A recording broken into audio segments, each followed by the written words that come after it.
আমি দেখে একটু অবাক হয়েছি যে আপনারা এত ধৈর্য ধরে আমাদের সবার কথা শুনছেন। এটা আমাদের জন্য অনেক বড় পাওয়া।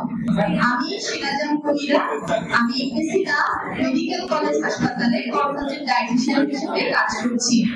আমি আমার যে 10 বছরের ডায়েটিশিয়ান হিসেবে কাজ করা, তার ভিতরে 10 বছরই এই স্পেশাল বাচ্চাদেরকে নিয়ে কাজ করছি। হয় এমনিতে কাজ করছি, পিছনে বসে কাজ করছি, কিন্তু আপনাদের মতো যারা স্পেশাল বাচ্চার মা বাবা আছেন, স্পেশাল বাচ্চা আছেন, তাদের সাথে আমার সম্পর্ক অনেক আগে থেকে। তো আপনাদের কাছে আমি আজকে দুটো জিনিস বলবো। এগুলো আমার আগে বলে গেছে, কিন্তু আমি আজকে দুটো জিনিস বলবো। এক নাম্বার হচ্ছে, আপনি কি জানেন আপনার ভিটামিন ডি লেভেল কত? আপনার বাচ্চার ভিটামিন ডি লেভেল কত? যদি না জেনে থাকেন তাহলে এটা জানার চেষ্টা করবেন। কারণ ভিটামিন ডি মানসিক অবসাদ, মানে হচ্ছে ডিপ্রেশন থাকে, মানসিক ডিপ্রেশন আসে, সেটা তৈরি করে। 2 নাম্বার, মানুষের গাট হেলথ, যে বলেছিল পেটের সমস্যা, সেটাকেও ত্বরান্বিত করে। 3 নাম্বার, তার যে মাসেল, তার বডিতে যে মাংসপেশি আছে, সেগুলোকে দুর্বল করে দেয় যদি ভিটামিন ডি এর অভাব থাকে।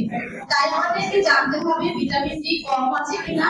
যেহেতু আমাদের আশেপাশে যে খাবারগুলো রয়েছে, শুধুমাত্র ডিমের কুসুম ছাড়া আর রোদ ছাড়া আর কোথাও ভিটামিন ডি পাওয়া যায় না।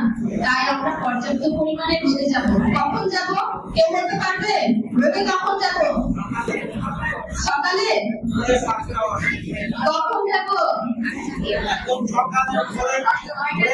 ভোরে? আচ্ছা, এখানে একটু সায়েন্স আমাদেরকে নতুন ভাবে শিখতে বলেছে।